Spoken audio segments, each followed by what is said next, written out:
to introduce Mr. Scott Monty. Scott is one half of the podcast team that does I Hear of Sherlock Everywhere and Trifles. Scott is a noted Sherlockian. I understand at an early age he was taken under the influence of Mr. John Besh, so we will have to talk to John about that at some day. Scott, the floor is yours. All right. Well, thank you, Greg. Unfortunately for everyone viewing, I am the worst half of the I Hear of Sherlock Everywhere team, so you're out of luck today. I am pleased to be here. I have been called an SOB before, but never in Sherlockian terms, so this is new. And I was originally going to try to do the entire presentation in Baltimorese, but I actually wanted everyone to understand it. So I'm very grateful for your patience and your attention. And I'm going to be working the controls behind the scenes here. So hopefully everything comes through without too much of a hitch through the magic of the internet here. So when Greg approached me to talk about, at the Baltimore event here, the Sherlockians of Baltimore, I didn't really know what I wanted to talk about. And then he said it was going to be on the day of Preakness. And suddenly I was struck with this idea of luck, since luck plays such a factor in horse racing as in everyday life. And it got me to thinking about the concept of luck just in general and how it plays into each of our lives, and more importantly, how it played into the Sherlock Holmes stories. Now, I'm going to start a lot philosophical, with a quote by Schopenhauer, as one does in Sherlockian papers. Schopenhauer, in, I think it was 1851, said, "The ancient writer says very truly that there are three great powers in the world: sagacity, strength, and luck. I think luck is the most efficacious," he said. Now, when you think about that, you know, how much luck goes into playing a role in our lives. Luck it's the opposite of control. You know, we look for so many ways to control the things going on in our lives. And of course, in the last year with the pandemic, so much has been out of our control. And as humans, that's a little disconcerting. And just in general, even without major global crises, we're in less control than you might realize. And swirling around each one of us are so many variables, you know, each independent of the other, and then intersecting our lives when we least expect it. These variables contribute to our successes as well as our failures, but oftentimes we're really not in a position to control them. And yet, when you think about Victorians were obsessed with creating order out of chaos. So much of what happened in the late Victorian era in particular was about creating order. You know, the rise of the industrial age meant that we relied less on the tides and the seasons to control, you know, whether it was our ways of life, our mastery of the things that brought us life and certitude. And ultimately, we find ourselves running up against man's desire to master nature, something that we're still trying to control today when you think about everything that's being done with respect to climate change and the efforts that are going into that. Nature is such a powerful force. We'll never be able to truly hew it to what we wish, but we can begin to create forces around it to adapt how we approach the world. Now, particularly in the Victorian era, we know that scientific discovery and logical explanations were sought for what were previously just superstition and the unexplained. As a matter of fact, I'll turn to no less than Arthur Conan Doyle for a word on turning to the scientific and turning away from chance.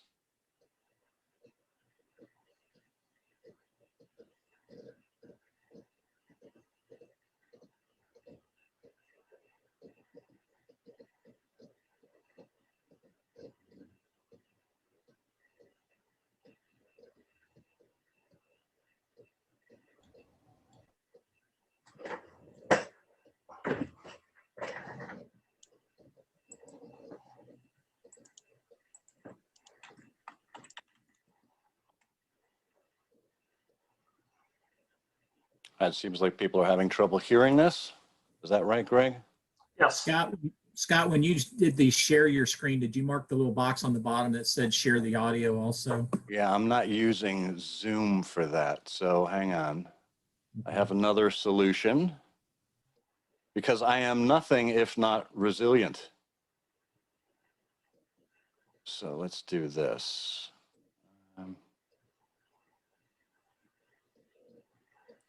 I'll try and simultaneously time my video with the sound here. I appreciate your patience. Okay, just another couple seconds. And here we go. All right. I had, of course, a scientific training, and I used occasionally to read detective stories. It always annoyed me how in the old-fashioned detective story, the detective always seemed to get at his results either by some sort of lucky chance or fluke, or else it was quite unexplained how he got there. He got there, but he never gave an explanation how. Well, that didn't seem to me quite playing the game. It seemed to me that he's bound to give his reasons why he came to his conclusions. And I used, as a student, to have an old professor, his name was Bell, who was extraordinarily quick at deductive work. So naturally, I thought to myself, well, if a scientific man like Bell was to come into the detective business, he wouldn't do these things by chance. He'd get the thing by building it up scientifically.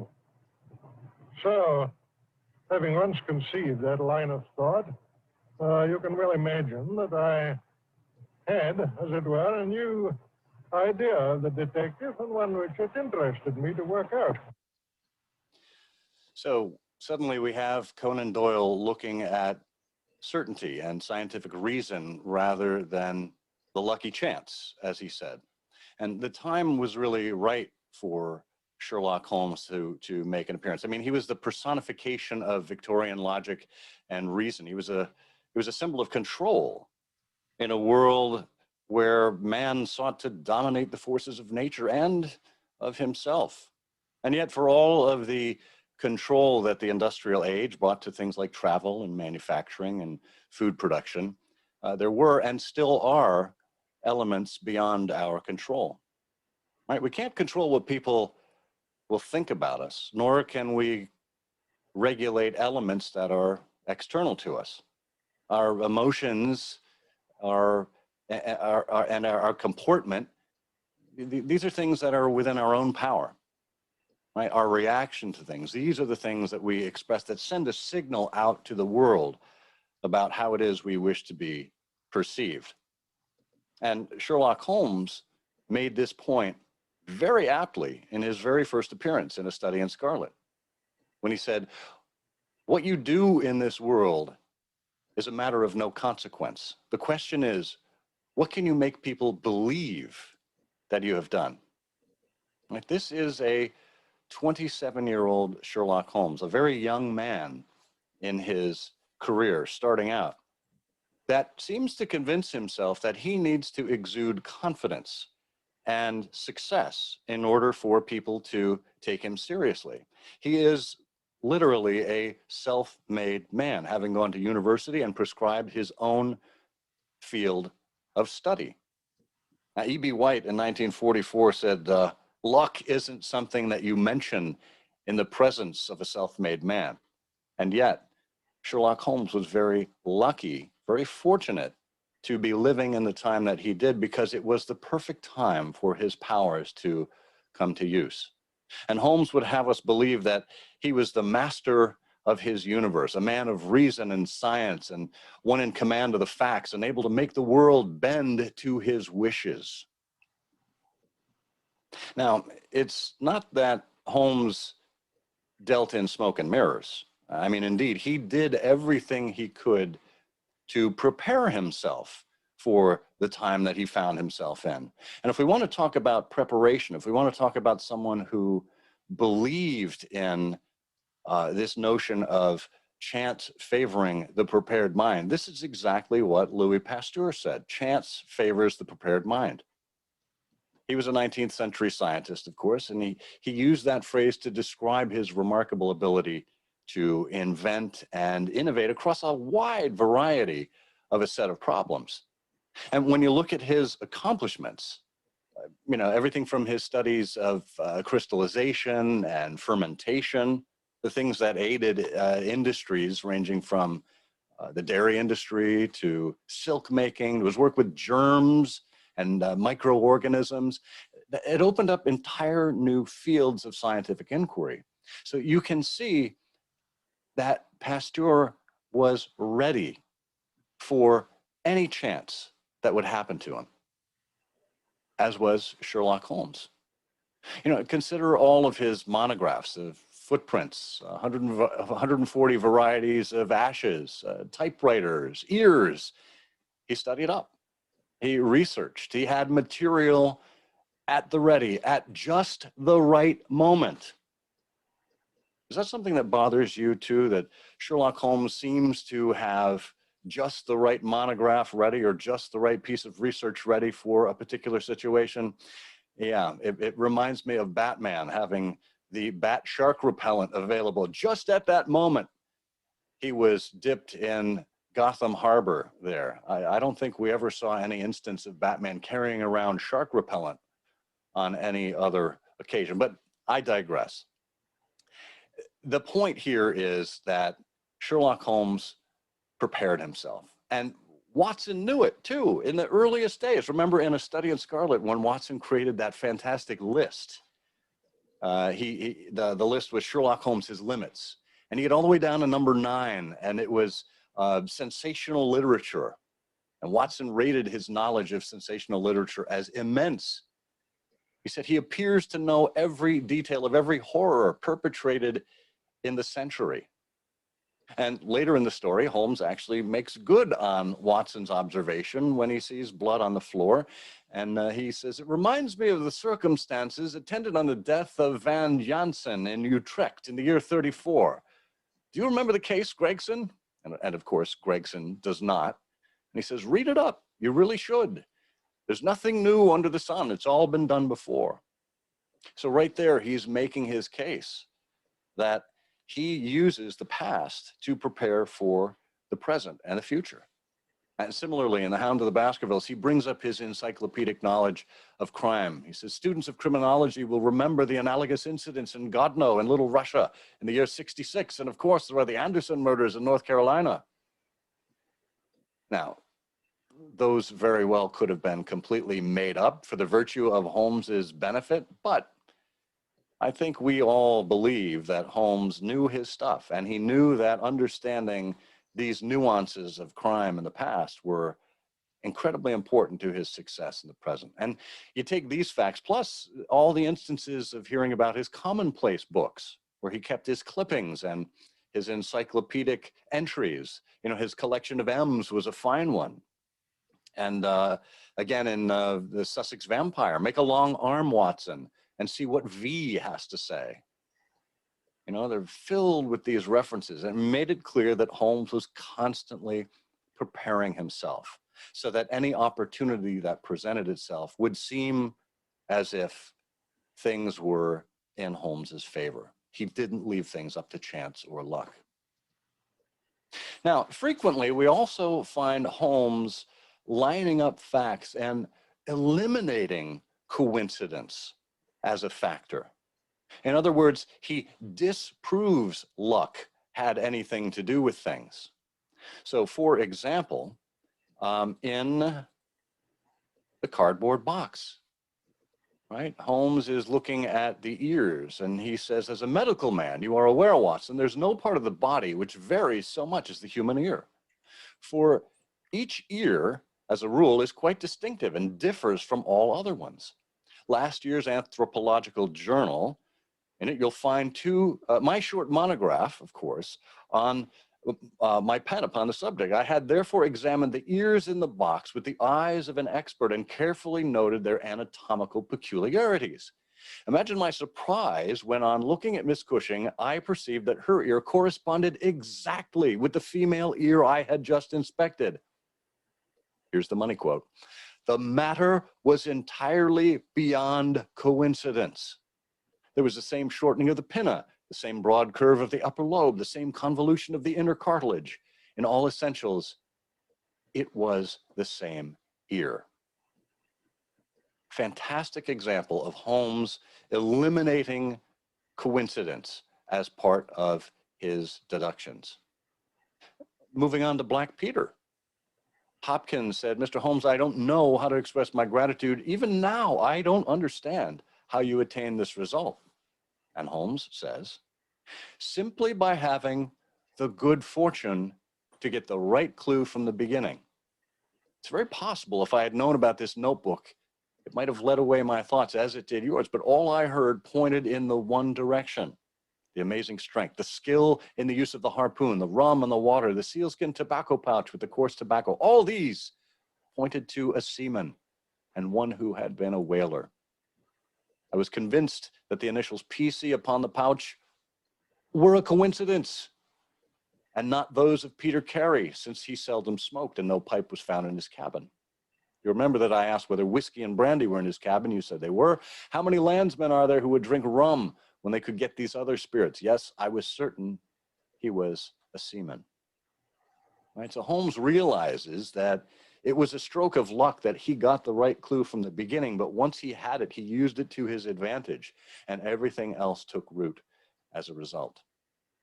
Similarly, when we get over to the Bruce Partington plans, again, there's this mysterious body found on the railway tracks, no blood anywhere, the head bashed in, but how did this man get there, and with no ticket in his pocket? Holmes says, the end is dark to me also, but I have hold of one idea which may lead us far. The man met his death elsewhere, and the body was on the roof of a carriage. On the roof! Yeah, remarkable, is it not? But consider the facts. Is it a coincidence that it's found at the very point where the train pitches and sways as it comes around the points? Is it not the place where an object upon the roof might be expected to fall off?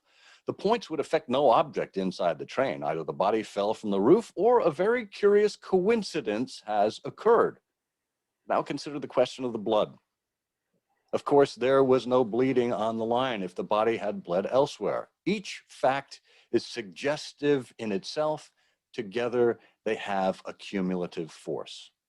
Right? So here we have Holmes taking two things that could have each separately been a coincidence, but when put on top of each other, they made it almost conclusive as to where he was going. Similarly, in The Creeping Man, Holmes eliminates any kind of coincidence by looking at, again, very scientific approach, the number of days between occurrences of Professor Presbury making a monkey out of everyone, or rather making a monkey out of himself.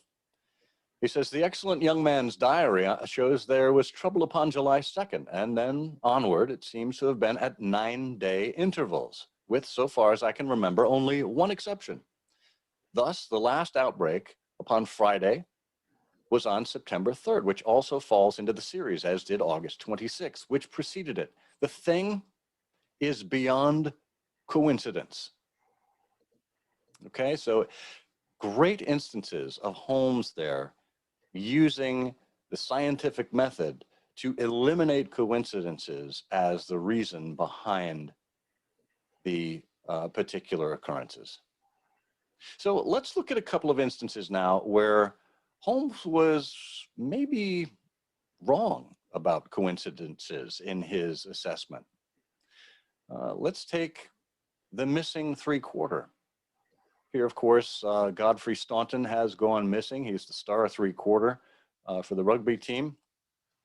Holmes says, you must admit that it's curious and suggestive that this incident should occur on the eve of this important match and should only involve the man whose presence seems essential to the success of the side. It may, of course, be a coincidence But it is interesting. Amateur sport is free from betting, but a good deal of outside betting goes on among the public, and it's possible that it might be worth someone's while to get at a player as the ruffians of the turf get at a racehorse.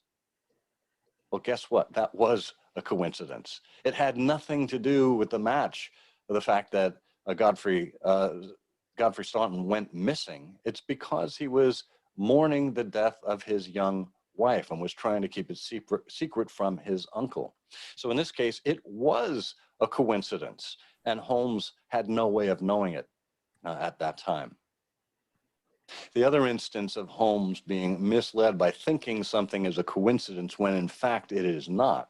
Or actually, let me restate that. When thinking something was not a coincidence when in fact it was, comes in the second stain. You've got Lord Bellinger and Trelawney Hope, who pay a visit to Baker Street to disclose that a document has gone missing from the dispatch box, a document of the utmost importance to peace in Europe. And when it comes to determining who might be responsible for the theft or the selling of such a document on the open market, Holmes says there are only those three capable of playing so bold a game. There are Oberstein, La Rothiere, and Eduardo Lucas. I will see each of them. And then Watson says, I glanced at the morning paper. Is that Eduardo Lucas of Godolphin Street? Yes. Oh, you'll not see him. Well, why not? Well, he was murdered in his house last night. And then Watson shares the newspaper account, and here's what Holmes has to say. What do you make of this, Watson? Well, it's an amazing coincidence. Coincidence? Here is one of the three men we have named as possible actors in this drama. And it meets a violent end during the very hours we know that drama is enacted. The odds are enormously against it being a coincidence. Two events are connected. Must be connected. The odds are enormously against it being a coincidence, and yet that's exactly what they were, right? Lucas's wife showing up from Paris to go nuts on him and stab him to death had nothing to do with the stolen letter. It's true that that Lady Trelawney Hope was leaving at the time, but his wife was there stalking him anyway. And this confrontation is likely to have occurred. It really has nothing to do with the letter. And here Holmes is thinking that the two events were connected. Just an interesting observation where Holmes draws a conclusion about a coincidence and focuses in on Eduardo Lucas. Fortunate for his sake that it happened, because it created a crime scene where he could actually investigate a little more deeply. So let's look at some lucky chances in the canon, some fortunate happenings or happenstances that perhaps we are the beneficiaries of, or other characters were the beneficiaries of. So for example, let's start with the Musgrave Ritual. How fortunate it is indeed that Holmes happened to be staying at the home of Reginald Musgrave that weekend. That weekend that Brunton finally cracked the code on the Musgrave Ritual and decided to go on his extended treasure hunt. Now, why Brunton couldn't have waited until Holmes left after the weekend was over, I don't know. We are fortunate that Brunton had that slip of judgment. My estimation is that, well, maybe Brunton was imbibing a little that weekend, and his judgment got away from him. Whatever it is, we are thankful to Brunton for giving us the opportunity to be with Holmes during the Musgrave Ritual. Next up, we have Joseph Harrison, right? The future brother-in-law of Percy Phelps, who just happened to drop by his brother-in-law's office late one night, as one does, thinking your brother-in-law just happens to have a late night at the office that night. And he looks down on the desk and sees this document. Well, we're told he entered through the Charles Street door, knowing his way, walked straight into the room, The instant after Phelps left it, finding there was no one there, he promptly rang the bell, and at that instant that he did so, his eyes caught the paper upon the table. A glance showed him that chance had put in his way a state document of immense value, and in an instant, he had thrust it into his pocket and was gone. And therefore, we have the opportunity for Watson to introduce Phelps to Holmes and the adventure of the naval treaty to be introduced to us. Similarly, the golden pince-nez, remember, it hinged from the outset upon the pince-nez.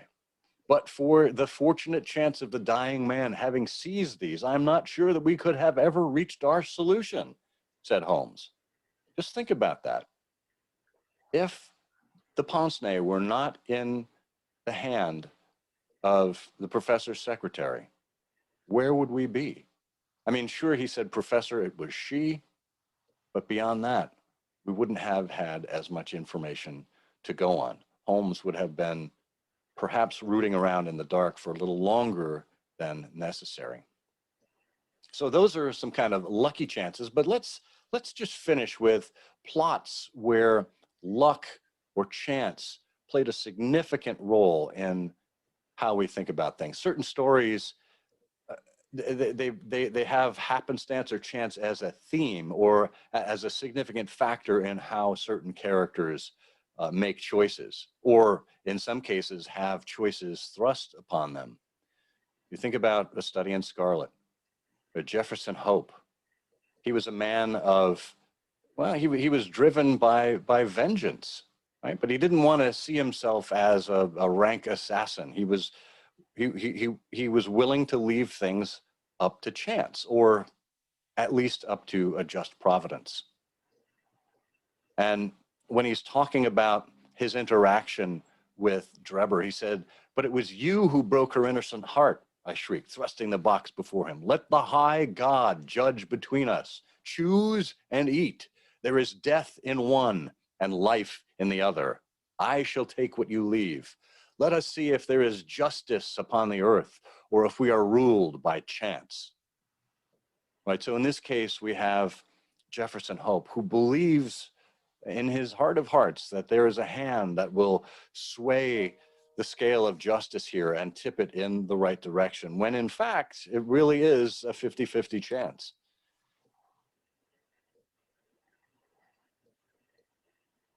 Jabez Wilson. Jabez Wilson, the sad sack of the Canon.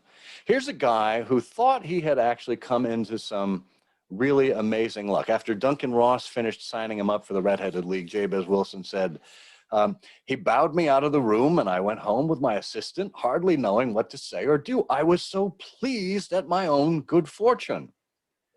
Oh, good fortune, sure. He's being paid, what, £4 a week to copy the encyclopedia over the course of 2 months. That's an extra £16 in his pocket. That's not too bad. He's a poor pawn shop owner. Oh, and hey, guess what? By the way, he happens to have an assistant who works for him at half wages. Yeah, a lot of good fortune going on there. But guess what? He was duped in the end. His shop was trashed. Now he's got a huge hole in the ground underneath that he has to fill in, or someone has to fill in, or maybe he makes night deposits at the bank now. I don't know. But, you know, here's a guy who was left with a lot less good fortune than he thought, who was taken advantage of, who was the victim of the game of a con man. So not so much terrible luck for Jabez Wilson in the end there, when he thought that, in fact, he was going to be swimming in it. And then finally, Nathan Garadeb, who really is Jabez Wilson light. You know, when you think about the Three Garadebs, it's a real ripoff of the Red-Headed League. And Conan Doyle at this point, this was 1927 or so, 24 to 27 when he wrote the stories that appear in the casebook where the Three Garadebs appeared. He was being paid handsomely for the stories at this point. And you would think that he could have put a little more effort into something that he was receiving such beaucoup bucks for.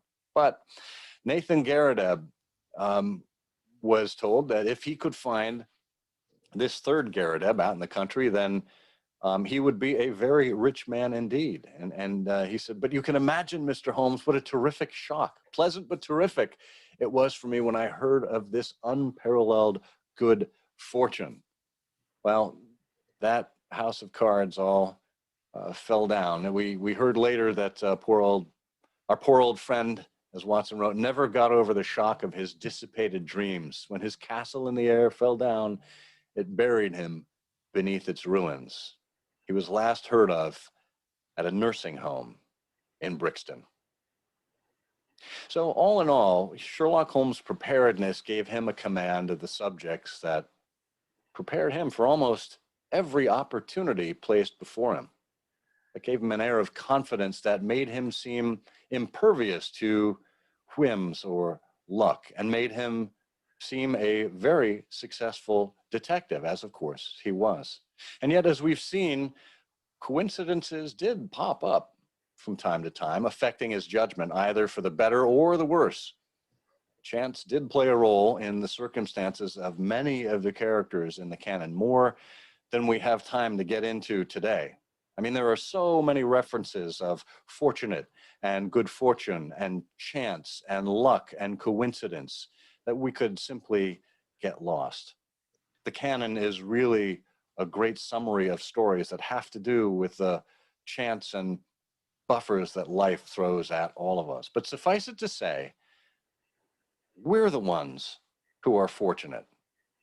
Fortunate that Sherlock Holmes should have appeared at exactly the time in history that he did, and that we were prepared to receive him. Thank you very much. Thank you very much, Scott. That was a fantastic presentation. If anyone has any questions for Scott or comments, if in the chat section you can just hit the letter Q or C for chat, I will call on you, you will unmute, and then you can ask your question of Scott. Any questions for Scott right now? Let's see. Scott, a very thorough presentation. Wonderful presentation, thank you. Insightful and engaging.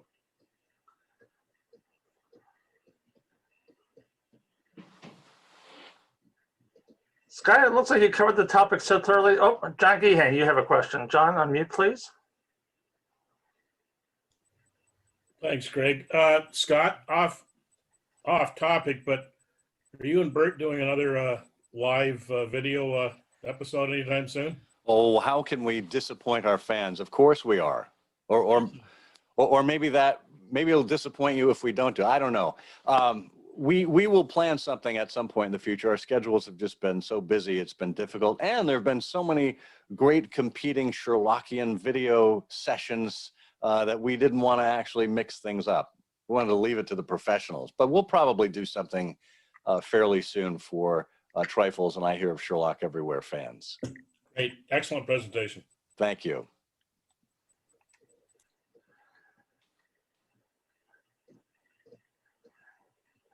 Any other questions or comments for Scott? Steve doesn't like the track feature that I had on there. Not bad. Scott, you have all the cool toys. I try. You know, usually I'm an audio guy, so this is a bit of a stretch for me. We got a face made for podcasting. Nancy Holder has a question.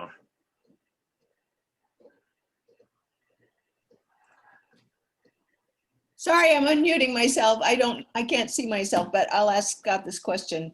My biggest question about Jefferson Hope is if he was so, his life was so ruined by this fanaticism of the Mormons, as was presented in the book, why did he leave justice up to two pills? I mean, it just seems kind of strange that if he were so affected by a religion of cause and effect and consequence, and it ruined his life, why would he resort to this God will choose the right pill for you? I never buy it. So it seems very luck oriented and fortune oriented. So can you address that? Well, yeah, it does. And it's a great question and an observation you've got there, Nancy. I think, you know, Jefferson Hope as far as we know, was not a religious man.